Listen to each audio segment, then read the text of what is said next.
This podcast is all about adhesive luting.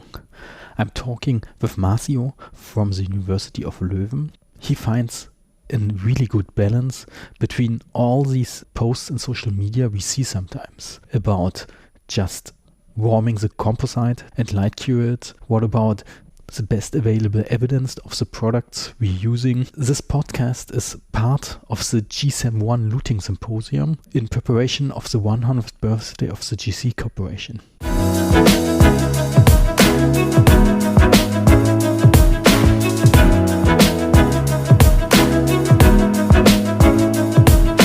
Welcome to today's podcast. I'm here connected with Belgium. Welcome to the show, Marcio. Thank you very much, Jörg. It's a pleasure for me to be here with you again, discussing a little bit about dentistry. We have already done that before, and I'm sure it will be a very productive conversation again. Actually, the last podcast was about to cement or to bond. And just one question, Marcio. Yes. We have a lot of adhesives out there, and even good adhesives, bad adhesives, and good and bad bonding. Is the crappiest bonding you can get still better than cementing? Than cementing with a glasionomer, for example, you mean? For example. Yeah. Well, I think that, of course, bonding is always a good option. I always would like to bond everything that I have. If I could, I would do that. But the thing is that clinically, it's not like that. Clinically, we have so many challenges, and depending on the challenges you have, you much better cement with a glasionomer than using a bonding technique in a wrong way, because the consequences that we are going to have later can be really drastic for your clinical case. So a glasionomer is more forgiving, is less technique sensitive. So you are going to use it in a very easy way. If you don't have a rubber dam, it will still perform well. If you have a good preparation, it's more than enough for the retention of your crown. But on the other side, if you use a bonding system, but you use without a rubber dam, you don't use the right technique, then in each one of these steps of the bonding procedure, you can commit a mistake, and the accumulation of mistakes will lead to postoperative sensitivity or to secondary caries and so on. So I don't really agree with that. I think that for each clinical case, there is a correct material to be used. I would say that nowadays, 50% of my cementations are done with glasionomer, and the other 50% is done with bonding systems, with composite luting cements. Is there some evidence out there that even, let's say, it looks at the clinical situation? Also, can you say in an evidence-based way that this is just your opinion, or is there literature supporting that? Since you're working at the university, I have to ask you that. Yeah, well, that's a dilemma. Evidence-based dentistry. It's really a dilemma, because if I could, I would do everything based on evidences in the literature. Yeah. It's not always that we have evidences for everything that we do nowadays. And what we do know is that the glasionomers are less technique sensitive. Yeah. But then we fall into a trap, which is very interesting to discuss since we are talking about evidence-based dentistry and so on.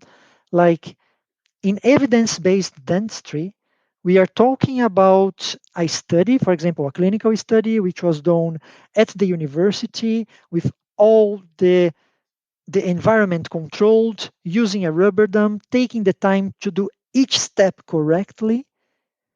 Yeah, and in the clinical practice, things are a little bit different.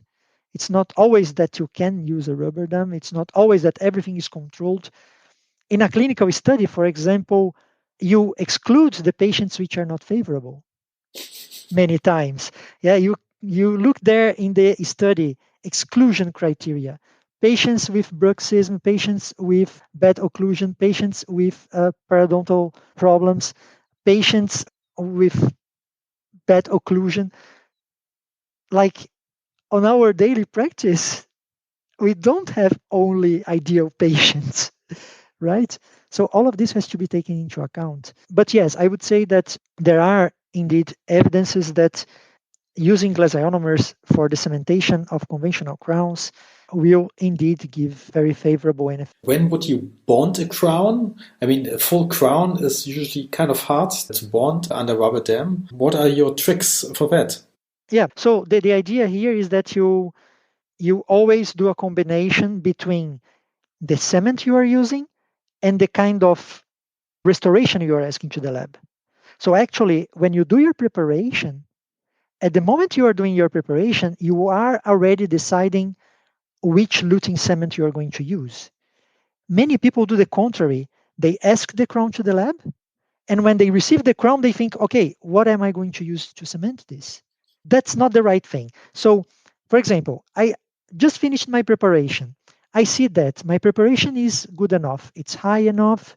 I managed to do a good retentive preparation, retention form is correct, and I see that I cannot use a rubber dam. Well, I know I cannot use a rubber dam, so I have to use a glasionomer to cement.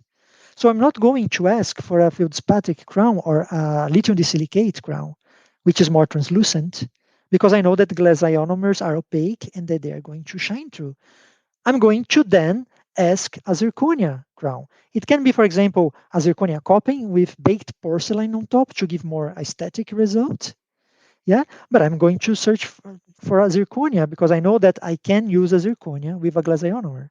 And I know that I cannot use a glass ceramic with a glasionomer. So that's the point. You have to check your clinical case. You have to combine your knowledge for which luting cement am I going to use, and then you will know which crown, which material you're going to ask for your crown. So that's how I usually decide which kind of luting cement I'm going to use, if I'm going to cement with a glasionomer or if I'm going to bond with an adhesive resin cement. Interesting approach. Actually, never thought about this, but it seems logic. Yeah. And nowadays you can do very beautiful things with zirconia, for example.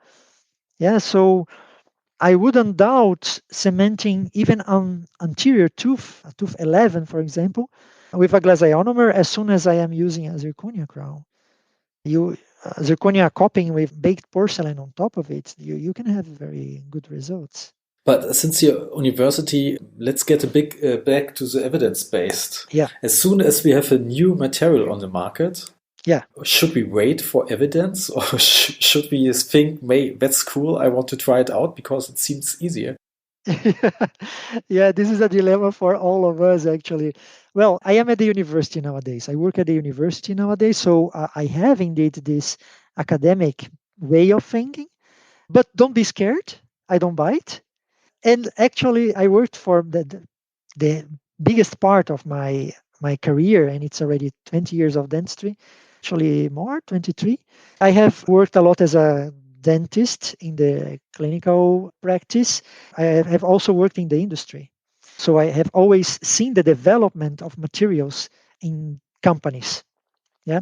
And the dilemma here, as you said, is the dilemma between the people who are really evidence based, more academic people, and the early adopters. The early adopters are those guys who go to a congress, they see somebody talking about a new technique or a new material, and they immediately will take it over, they will bring it to the practice, and they will start using. They don't really care if there is literature on that, if it's proved, and so on.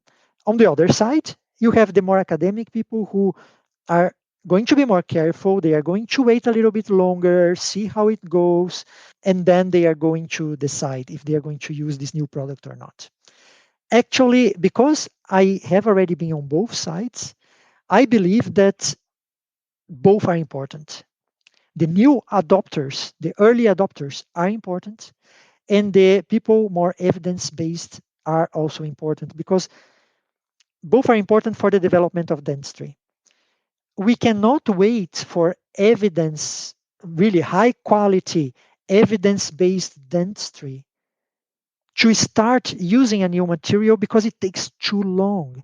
Like for us to get a high level of evidence, which means randomized, double blind, controlled clinical studies and then many clinical studies so that we can do a meta-analysis in a literature review. It takes years, if not decades, to develop this. And it's very difficult. So if we have to wait for this, we are never moving forward. And the early adopters, they are going to have this function of accelerating the development of dentistry because they will take a new product, they will take in their hands, they are going to start using, and they are going to show via their experience that it does work. So actually, I think a balance between the two is the best. New adopters, evidence-based dentistry, both of them together are making dentistry move forward. It's like a democracy. You have the right wing, you have the left wing. Like both are important for the democracy. You know, I am a more left wing guy, but I know that the right wing is also important for the discussion. You know, what cannot happen is extreme. You know, an early adopter that starts using a new technique for everything, get a new product and start using for all the clinical cases, that cannot happen. Then you have to wait a little bit more, you have to be more careful. What is extreme for you in dentistry? Do you have an example for that? Yeah, like extreme is like, for example, well, I'm going to give an example that I have been experiencing nowadays. Like, you know, there is this new trend to bond crowns and indirect restorations, inlays, onlays, with heated light cure composite. So you take the composite that you use for your restorations, you heat it to a certain degree, and then it becomes more fluid, and then you use it to cement a crown.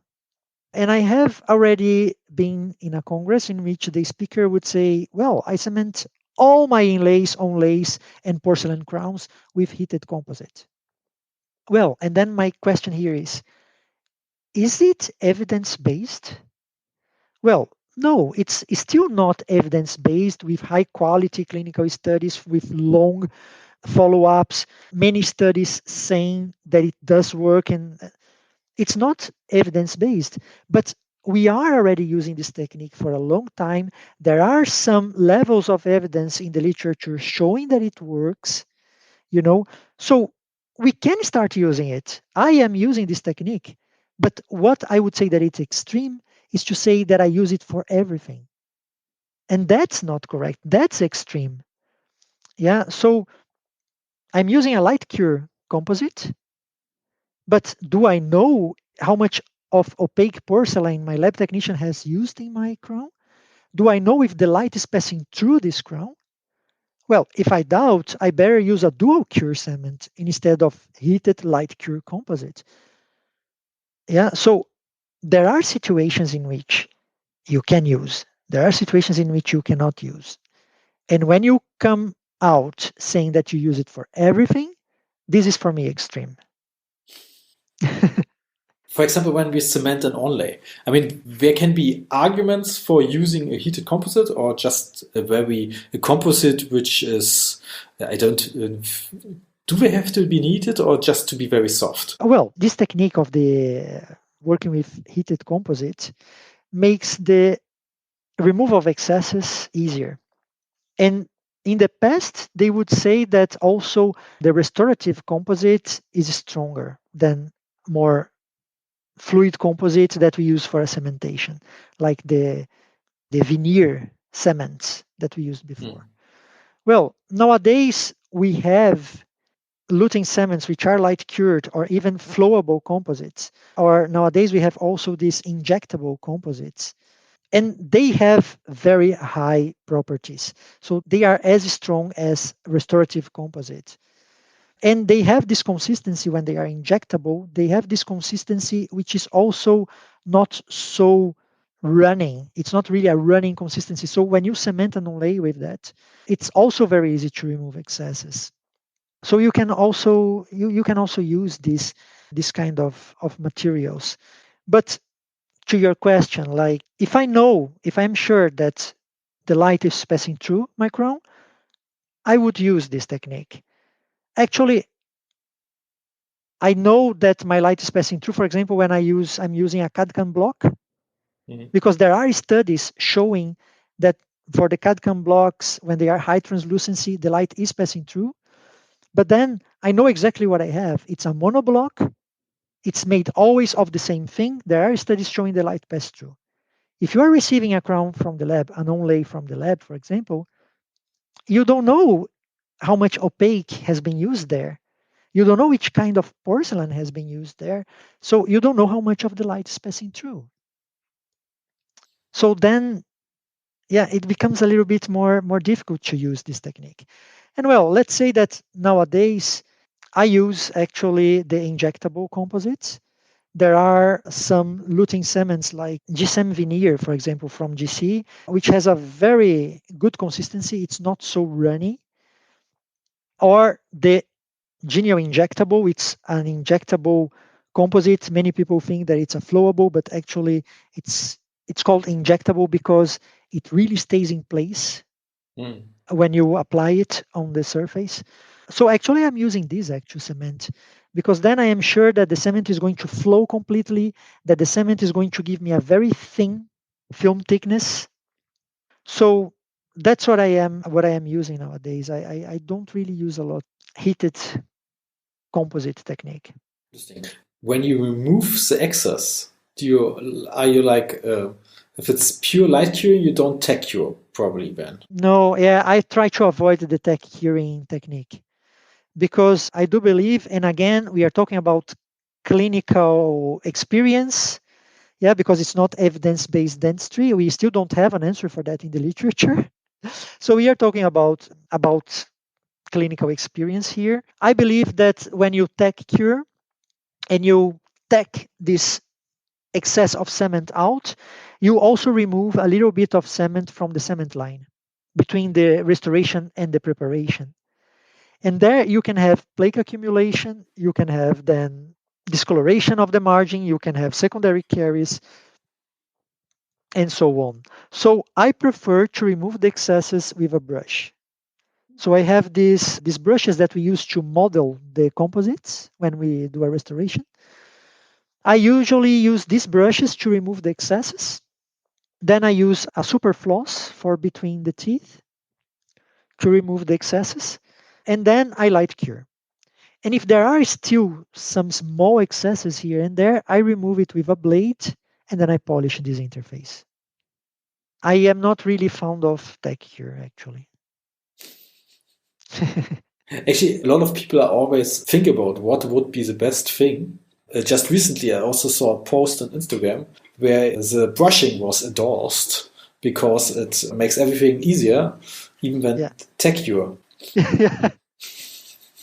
Yeah, indeed. Like you use a brush, you have a very good situation. Like I am used to use the brush nowadays, and it does work well. But then it's like, you know, this is also something related to this discussion about evidence-based dentistry and so on.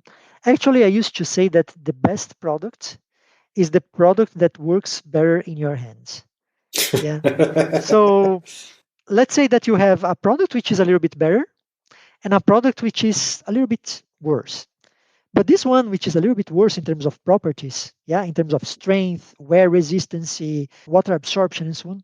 This one, which is a little bit worse, is the one that you master. And the other one, which is theoretically the strongest, you don't really master in your hands. So when you use it, you are not going to use it in the correct way. And then you are not benefiting from his properties. So actually, then you better use the other one, which is maybe a little bit less, but that works perfectly in your hands, that you master, that you use it in a very easy way without risks of committing mistakes. And then we come back to the situation of the clinical studies in which everything is controlled. We have the whole morning to do one cementation, so this has to be taken into account. Like, for example, when we talk about these universal products, like universal bondings, universal lutings. Do you use these universal products? Actually, I'm a big fan of universal adhesives with MDP. For example, in deep endocavities, Because I looked at the market, at all the one bottle systems with MDP inside, and found out that since I don't want to have this pooling effect deep in the canal, because I like to melt the gutta percha very deep. Yeah. But I also had a hassle with this gold standard adhesive with a big pooling. And I spent a lot of time thinking about how do I get rid of this pooling. And in the end, I might see on the X-ray like a dark line, which was effect. And I was quite glad that I found some universal adhesive where I was allowed to blow dry it very hard to get a small film. And I was even more happy when I found out that I can mix it with a dual Q activator. I'm still allowed to light cure it. I mean, I just say it as a G premium bond. But for this purpose, it's really, really great because light curing is something which is kind of hard in deep cavities or in deep endodontic excesses. This way, I'm kind of happy and it works good in my hands. Voila. So that's the point that I was saying. Like, it's something that works good in your hands. And for example, I also use the universal bondings. Let's say they were not launched like 10 years ago, they are new products. And let's say, do we have a lot of high quality evidence-based literature about them? No, we still don't have. It's too early to have this high quality evidence-based dentistry about universal bondings or universal luting cements. But we are already using for quite some years, and they are working really well. We have lower level evidences, in vitro studies, clinical studies of short follow-up, showing that they do work well. And I would say that on top of it, a big advantage for them is that they are going to be used by the dentist out there who is working in their practice with time restrictions, with limitations, with real clinical cases, with challenges, with a patient that doesn't stop in the chair, with a child that doesn't stop crying, with an old patient that cannot stay with the mouth open for a long time, with a subgingival restoration, And when you have the opportunity of working faster, you are also working better in these cases. So it's that situation in which I told you, like, okay, I know that maybe if I use a 3-step etch and rinse system, I will have the in vitro studies show that they give 40 megapascal, while the universal bonding gives 35 megapascal. Is it going to play a role clinically? This 5 megapascal difference? Most probably not. With the advantage that with the universal one, I'm going to work faster and I will have less chances of committing mistakes in real dentistry. So that's a case in which, for example, I would be an early adopter. I would use this universal bonding. I also use the G Premium bond, and now they just started with the universal luting. Have you heard about that? You mean the G Cem one? Yeah. Yeah. Like a self-adhesive cement, which even comes with a primer, a special primer for that. Yeah. And why is that? Because we know that the self-adhesive cements, they are acidic, but they are not acidic enough to etch dentin or to etch, for example, a build-up made of composite. Yeah? If you have a preparation which doesn't have any retention, so it's a non-lay which is very flat, without many retention, with a lot of enamel around the tooth, and with a composite in the middle. Well, the self-adhesive cement is not indicated for that. It's not, the bonding is not strong enough for this challenge.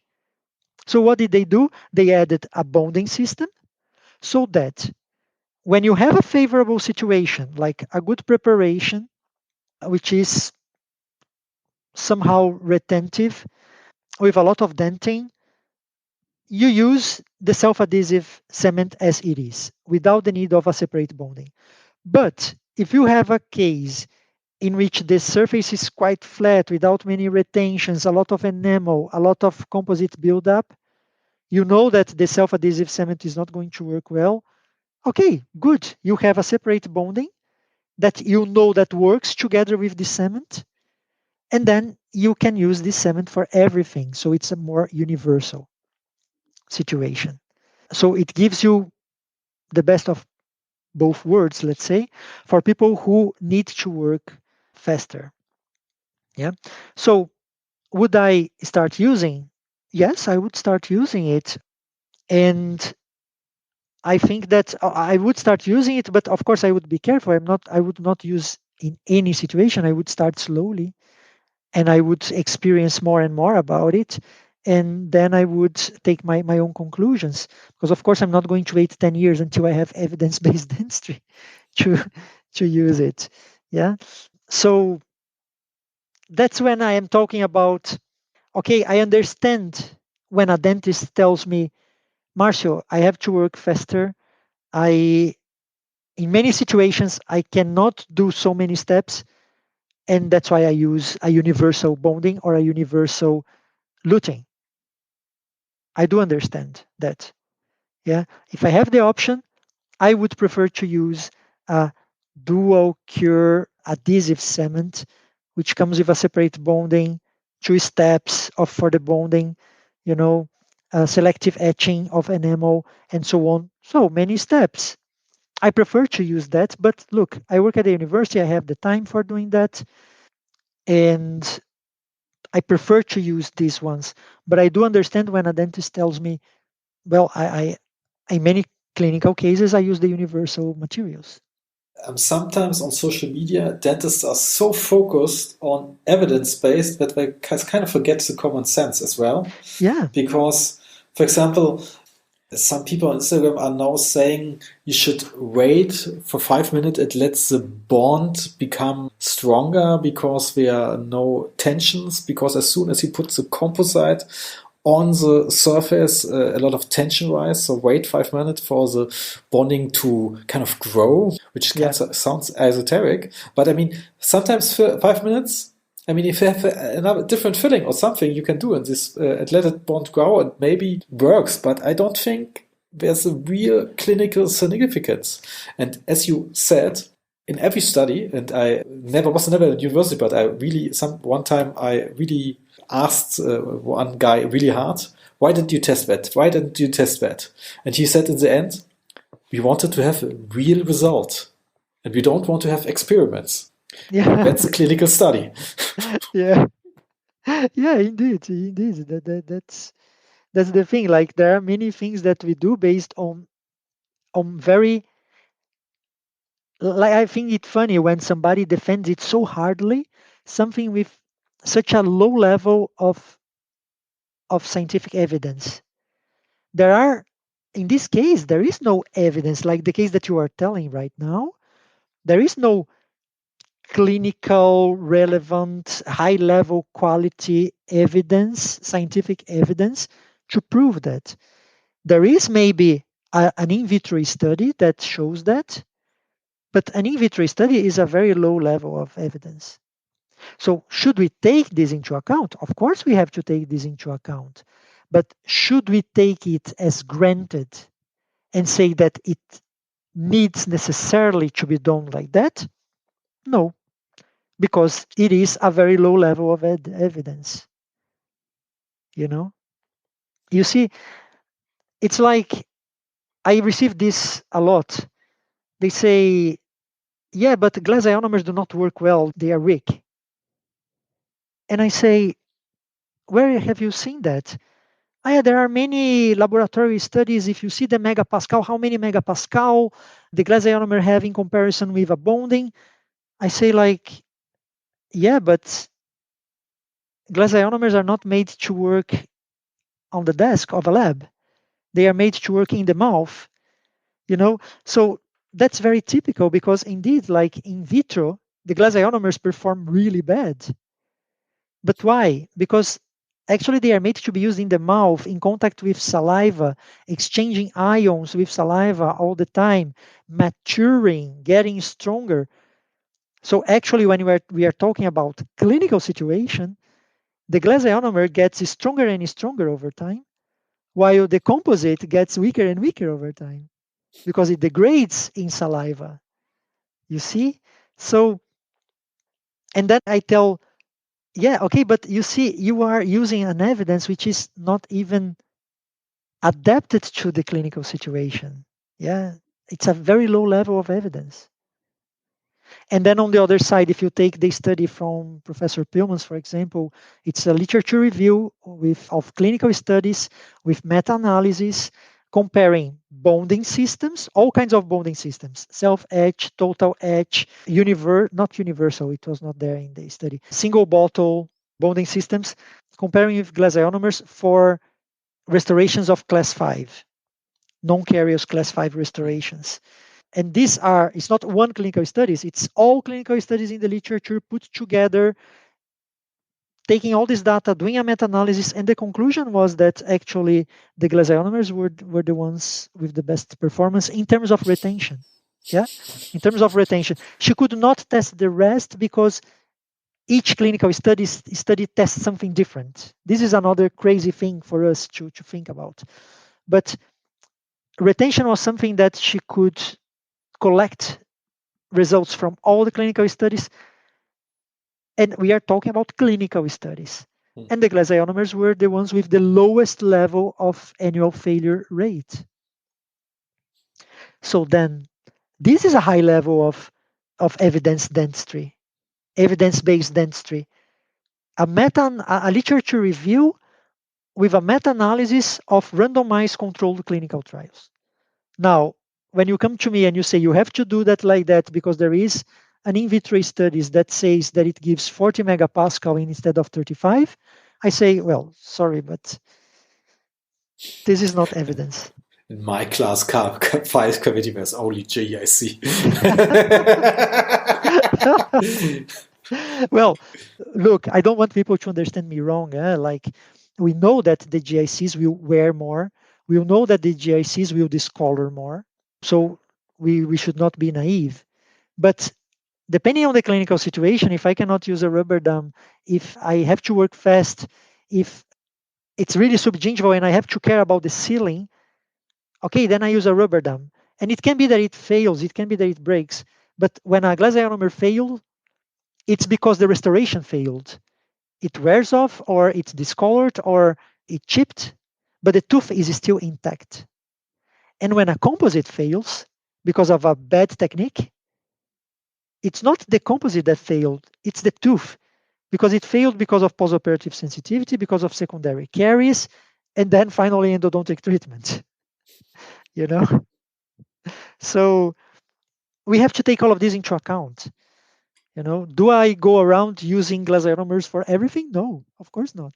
Yeah, but I am aware that I have to study the clinical case, and depending on this clinical situation I have, I may opt for a glasionomer. Marcio, it was always a pleasure to talk to you. Thank you very much. I really like the study with the glasionomy in terms of retention. Yeah. I kind of try to tell that the next time in a discussion. Well, my meta-analysis I read, glasionomy was the best in terms of retention. It's very easy. Dental materials, Pillmans, and collaborators. There is, I think, 2014 or 2017. I'm not sure right now. Very easy to find this study. Great. Okay, Marcio. Thanks for the talk. I hope the next one doesn't wait for 2 years. Yes, I hope so. And I hope that next one can be presential so that we can meet each other and maybe drink something after the podcast. Yeah, because right now the only thing I'm going to do is to take my car and go home, you know. Actually, I started bicycling again. Well, yeah, okay, this I do as well. Yeah, but I mean, yeah, socially I'm not going to do anything, you know. I'm going home and I'm going to lock down myself, or I'm going to take my bike and go alone to the forest, you know. Nothing else. Any Netflix shows you can recommend right now? Oh, sure, thousand of them. Okay, I'm going to tell two. Black Mirror, Okay.